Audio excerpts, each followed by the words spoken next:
Pendant longtemps, une seule histoire a été racontée, celle d'un homme nommé Jack Daniel. Mais derrière ce nom mondialement connu se cache une autre vérité.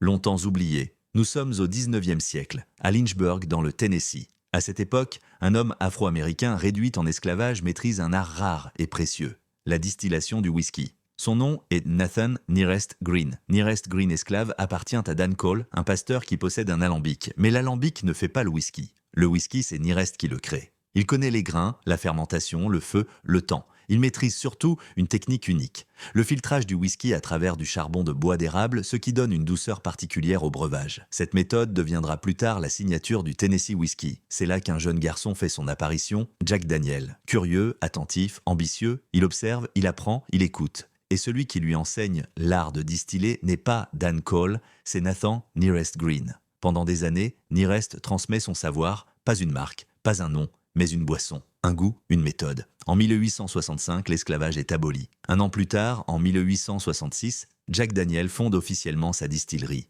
et fait un choix rare pour l'époque. Il engage Nathan Nearest Green comme premier maître distillateur officiel, ainsi que 2 de ses fils.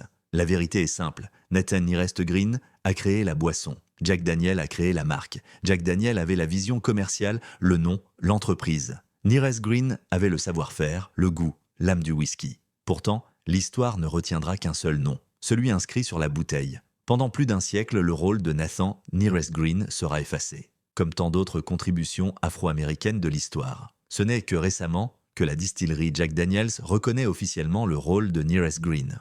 Aujourd'hui, son nom est enfin raconté lors des visites guidées, et son héritage renaît. Car sans Nathan Nearest Green, le Jack Daniels que le monde connaît n'aurait jamais existé.